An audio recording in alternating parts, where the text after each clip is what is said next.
The morning mist hung low over the Sundarbans Delta as former Marine Sergeant David Chen stepped out of his weathered bamboo shelter, unaware that in less than an hour he would find himself face to face with a massive saltwater crocodile in a life-or-death struggle that would change everything he thought he knew about the animal kingdom. What happened next with 6 Bengal tigers would defy every scientific explanation and become the most extraordinary wildlife encounter ever documented in the mangrove forests of Bangladesh. 3 years of living in this remote corner of the world had taught David that the Sundarbans operated by its own rules, where the boundary between land and water shifted with each tide, and where apex predators ruled an ancient kingdom untouched by modern civilization. The 42-year-old veteran had come here seeking solitude after 2 tours in Afghanistan left him struggling with memories that haunted his sleep and a restlessness that civilian life couldn't cure. The Bangladesh Wildlife Conservation Project had offered him a position as a research station caretaker, a job that required little human interaction and plenty of space to heal. His daily routine was simple and methodical, habits ingrained from years of military discipline adapted to this primeval environment. Each dawn brought the same ritual: check the solar panels that powered his communication equipment, inspect the water filtration system, and record weather observations for the research team based 3 hours away by boat in Khulna. The isolation suited him perfectly. Here, surrounded by the largest mangrove forest in the world, he found a peace that had eluded him in crowded cities and bustling military bases.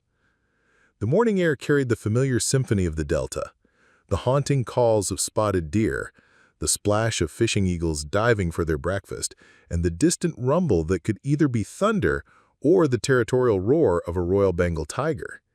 David had learned to distinguish between them all, each sound a thread in the complex tapestry of life that surrounded his small outpost. His weathered hands, scarred from shrapnel and countless repairs to equipment, moved efficiently as he prepared his morning coffee using water purified from the brackish delta streams. The research station itself was a modest affair, elevated on stilts to survive the monsoon floods, with solar panels glinting on the corrugated metal roof and a small boat dock extending into the narrow creek that served as his highway to the outside world. David had reinforced and improved much of the structure during his tenure, his engineering skills proving invaluable in this harsh environment where the nearest hardware store was a day's journey away. The tranquil morning shattered like glass when an otherworldly sound pierced the humid air, a roar unlike anything David had ever heard, even during his extensive time in these tiger-rich waters. This wasn't the territorial call of a hunting predator or the warning growl of a protective mother. This was pure primal terror mixed with rage, a sound that spoke of mortal combat between ancient enemies. The coffee mug slipped from his hands, ceramic fragments scattering across the bamboo deck as every instinct honed by years of combat training screamed that something catastrophic was unfolding nearby. Without hesitation, David grabbed his binoculars and emergency kit, muscle memory taking over as he moved with the fluid efficiency of a soldier responding to contact. The sounds were coming from the main channel, perhaps 200 meters downstream, where the creek widened into a natural amphitheater surrounded by dense mangrove roots. As he untied his narrow aluminum boat and fired up the nearly silent electric motor, another bone-chilling roar echoed across the water, followed by the unmistakable sound of massive bodies thrashing in violent struggle. The journey downstream felt endless, despite taking less than 3 minutes, each second punctuated by increasingly desperate sounds of combat. David's hands gripped the boat's steering handle with white-knuckled intensity, his mind racing through possibilities. Territorial disputes between tigers were rare but documented. Perhaps 2 males were fighting over hunting grounds. But something about the acoustics felt wrong, the splashing too violent, too sustained for a typical feline confrontation. Rounding the final bend, David's breath caught in his throat as the scene before him defied everything he thought he understood about apex predator behavior. In the center of the channel, a magnificent Bengal tiger, easily 300 pounds of muscle and fury, was locked in desperate combat with a massive saltwater crocodile that had to be at least 15 feet long. The reptile's jaws were clamped around the tiger's rear leg, its death roll technique causing both animals to disappear beneath the murky surface before exploding back up in fountains of spray and blood. The tiger's amber eyes blazed with a mixture of pain and defiance as it fought for its life, powerful claws raking across the crocodile's armored hide while trying to maintain its head above water.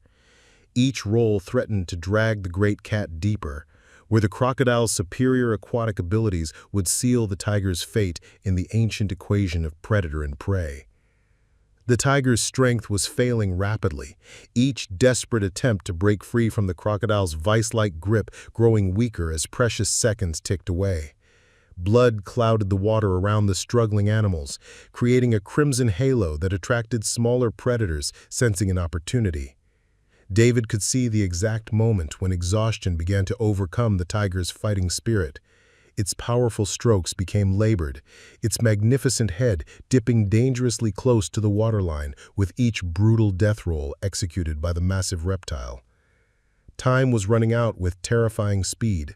Saltwater crocodiles were evolution's perfect killing machines, capable of holding their breath for over an hour while their victims drowned in minutes. The tiger, despite being an excellent swimmer, was designed for land-based ambush hunting, not prolonged aquatic combat. David estimated that the big cat had perhaps 3 minutes of fight left before the crocodile's relentless pressure would force water into its lungs, beginning the final, inevitable descent into the muddy depths of the channel. The mathematical reality was brutal and unescapable. No rescue boat could arrive in time. The nearest wildlife rangers were hours away, and even if David could somehow contact them immediately, they would arrive to find only a satisfied crocodile and ripples on the water's surface. The research station's emergency protocols had never anticipated a scenario like this, where a human witness could potentially intervene in a life-or-death struggle between two of nature's most formidable predators.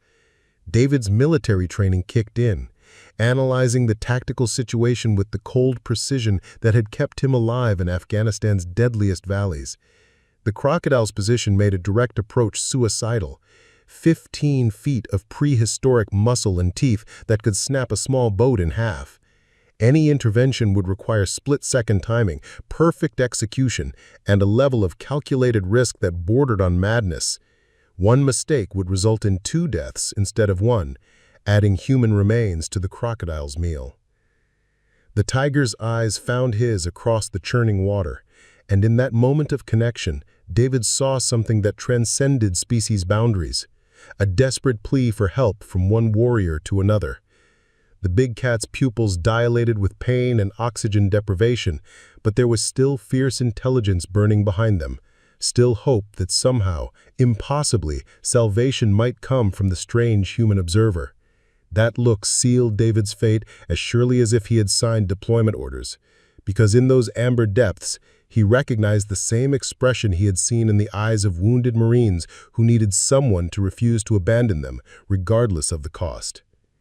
Every rational thought in David's mind screamed against what he was about to do. 3 years of peaceful isolation, careful routines, and hard-won mental stability hung in the balance as he made a decision that defied every survival instinct and safety protocol he had ever learned. The smart choice was obvious. Document the encounter, report it to the authorities, and let nature take its brutal course. Interfering with apex predators was not just dangerous, it was potentially fatal stupidity that could leave his own bones scattered across the mangrove floor. But as he watched the tiger's struggles grow increasingly desperate, something deeper than logic took control. Perhaps it was the warrior's code that had driven him to carry wounded soldiers through Taliban crossfire, or maybe it was the accumulated weight of every life he hadn't been able to save during his tours of duty. The tiger's eyes held the same desperate courage he had seen in dying Marines who fought until their last breath, and that recognition shattered every practical consideration. His hands moved without conscious command, reaching for the emergency flare gun mounted beneath the boat's console. Military explosives weren't available, but a Marine flare burned at over 2,000 degrees Fahrenheit and could blind an enemy at close range. The plan forming in his mind was insane in its simplicity. Get close enough to the crocodile to disorient it, with the flare, hopefully causing it to release its grip long enough for the tiger to escape. The margin for error was non-existent. Too close and he would join the fight as the crocodile's second victim. Too far and the flare would be useless. David gunned the electric motor, sending the small boat racing toward the death struggle with the silence of a stealth attack. The crocodile was so focused on maintaining its death grip that it didn't notice the approaching threat until David was within 10 meters of the thrashing pair. At this distance, he could see the individual scales on the reptile's prehistoric hide and the terrible damage being done to the tiger's trapped leg. The water around them was now a crimson soup of blood and brackish delta water. Aiming carefully to avoid hitting the tiger, David pulled the trigger. The flare erupted in a brilliant red explosion directly beside the crocodile's massive head, the superheated chemical fire creating an underwater fireworks display that lit up the murky channel like a fallen star. The reptile's ancient brain, shocked by the sudden assault of light and heat, made the split-second decision to release its grip and retreat to safer waters. The flare's explosion worked better than David had dared hope, but it also transformed the situation from dangerous to absolutely chaotic. The massive crocodile released its grip and thrashed violently away from the searing heat, but the tiger, suddenly free yet severely injured, began sinking beneath the surface. Blood loss and exhaustion had taken their toll, and the big cat's powerful limbs were no longer strong enough to keep its massive body afloat in the churning water. Without hesitation, David dove from his boat into the blood-tinged channel, the warm delta water closing over his head as he swam desperately toward the struggling tiger. Every stroke brought him closer to 300 pounds of wild predator that could kill him with a single swipe, but also closer to preventing a magnificent creature's death. The tiger's amber eyes were glazed with shock and pain as David approached, its instinctive fear of humans warring with the desperate need for help. Speaking in the same calm, steady voice he had used to reassure wounded soldiers, David began a constant stream of soothing words as he maneuvered behind the tiger, avoiding the potentially lethal claws while positioning himself to support the animal's massive head above water. The tiger's breathing was labored and shallow, each exhale creating small bubbles that spoke of internal injuries beyond the obvious leg trauma. Blood from the crocodile bite streamed steadily into the water, attracting smaller predators that David could see circling at a respectful distance. Getting a 300-pound tiger to shore required strength David wasn't sure he possessed, but adrenaline and determination compensated for what muscle couldn't provide. Using techniques adapted from water rescue training, he managed to guide the semi-conscious animal toward the muddy bank while constantly checking for signs of the crocodile's return. Every meter was a victory earned through pure willpower and the tiger's gradually returning cooperation, as it seemed to understand that this strange human was trying to help, not harm. The journey to solid ground took nearly 20 minutes of exhausting effort, David's arms burning with fatigue as he fought the current and the tiger's dead weight. Several times the big cat slipped beneath the surface, forcing David to dive down and haul it back up while his lungs screamed for air. The mangrove roots provided handholds for the final push to shore, where David finally managed to drag the injured tiger onto a small sandy beach hidden between the massive buttress roots of an ancient tree. Collapsing beside the wounded animal, David's chest heaved as he tried to catch his breath while assessing the damage the crocodile had inflicted on his unlikely patient. The tiger's breathing steadied as David worked with methodical precision, using his first aid training to address the most critical injuries first. The crocodile's massive jaws had left deep puncture wounds along the animal's rear leg and flank, but miraculously had missed major arteries that would have meant certain death. David's emergency medical kit, designed for human injuries, seemed pitifully inadequate for treating a wounded apex predator. but he adapted each technique to work on his patient's massive scale. Using his spare shirt as makeshift bandaging, David applied pressure to the worst bleeding while speaking continuously in low, reassuring tones. The tiger remained conscious, but seemed to understand that this human posed no threat, its golden eyes tracking David's movements with intelligent awareness rather than predatory aggression. When David gently cleaned debris from the wounds using purified water from his emergency supplies, the big cat flinched but didn't strike, displaying a level of trust that defied everything David knew about wild animal behavior. The most encouraging sign came when the tiger attempted to lift its head and look around, showing that the disorientation caused by blood loss and shock was beginning to fade. David noticed the animal's pupils returning to their normal size and its breathing becoming steadier with each passing minute. The initial panic and confusion following the attack were giving way to the alert wariness of a predator carefully assessing its situation and surroundings.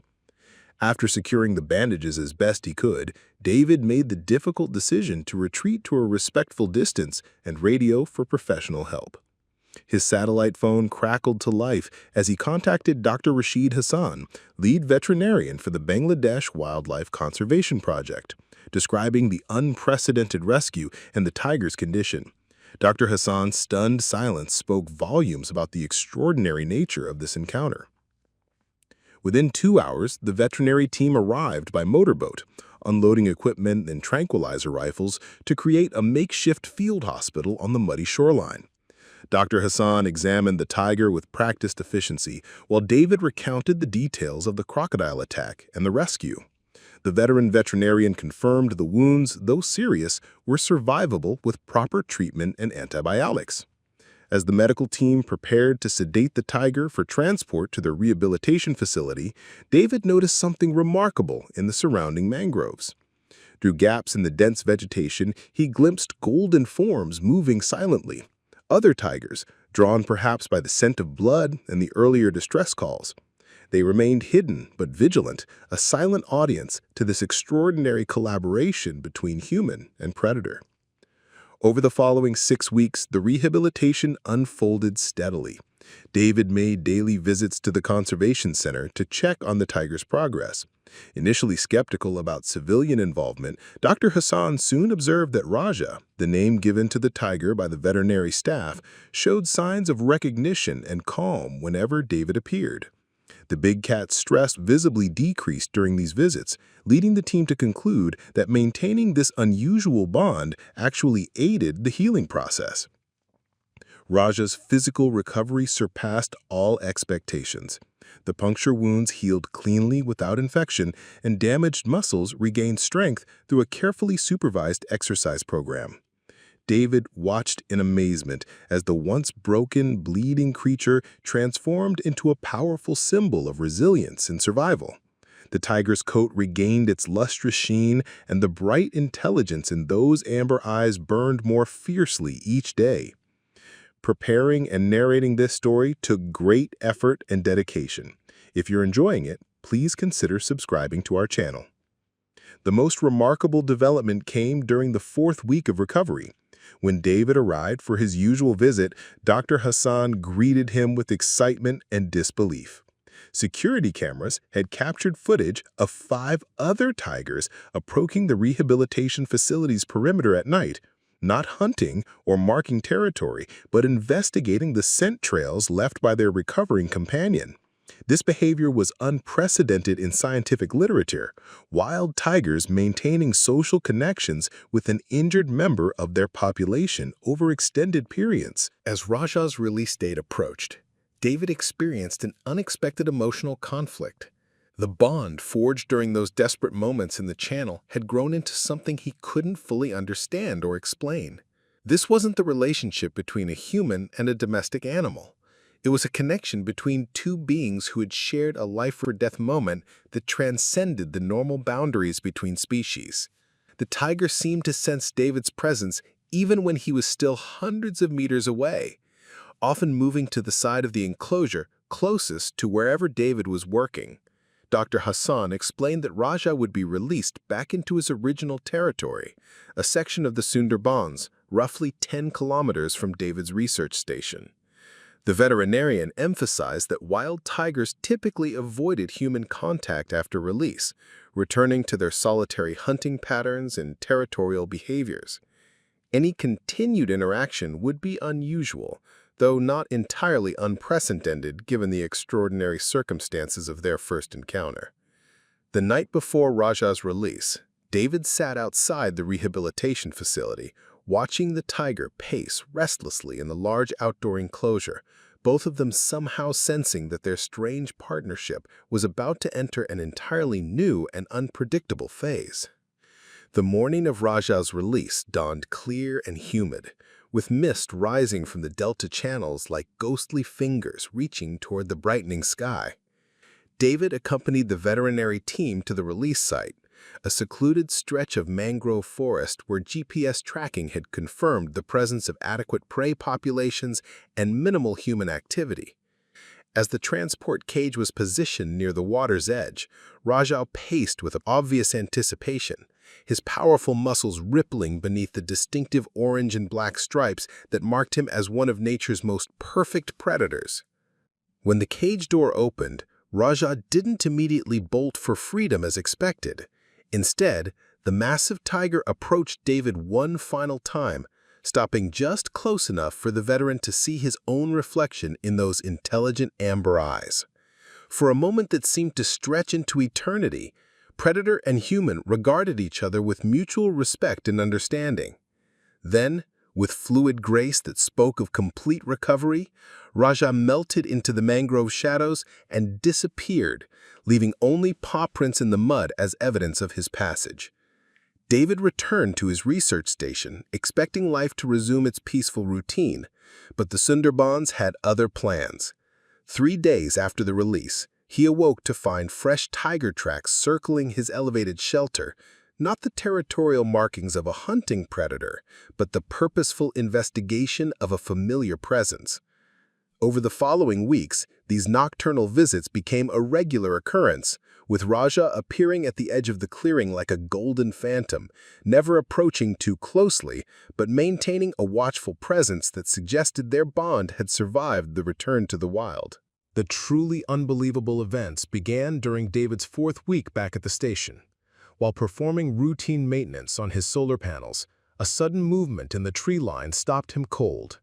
6 tigers emerged silently from the mangrove shadows, moving in single file, led by the unmistakable figure of Rajah. Among them were 2 females with cubs, an older male marked by distinctive scars, and a younger tiger who carried the confident swagger of adolescence. They arranged themselves in a loose semicircle around David's clearing, keeping respectful distances, yet displaying a coordinated behavior that defied every scientific understanding of tigers' social structures. For nearly an hour, this unprecedented gathering held its position as David quietly documented the scene with his camera, hardly daring to believe what he was witnessing. Rajah sat closest to the station, frequently glancing back at the others, as if reassuring them about this unusual human who had proven trustworthy. In the months that followed, this pattern repeated itself with a baffling regularity.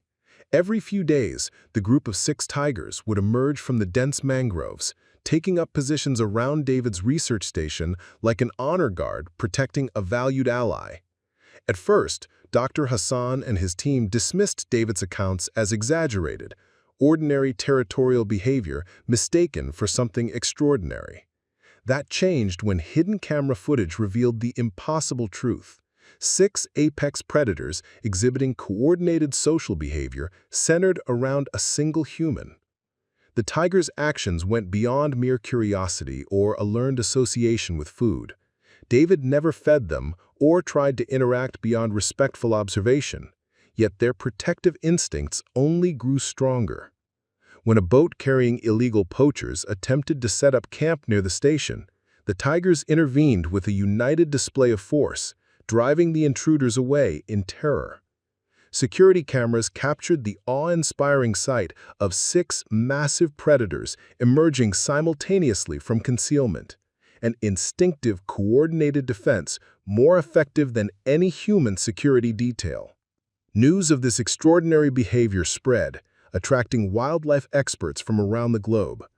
Dr. Rajah Chen, a behavioral ecologist from Oxford University, spent weeks studying the tigers and concluded they had effectively integrated David into their social hierarchy, not as one of their own kind, but as a protected ally worthy of their collective defense.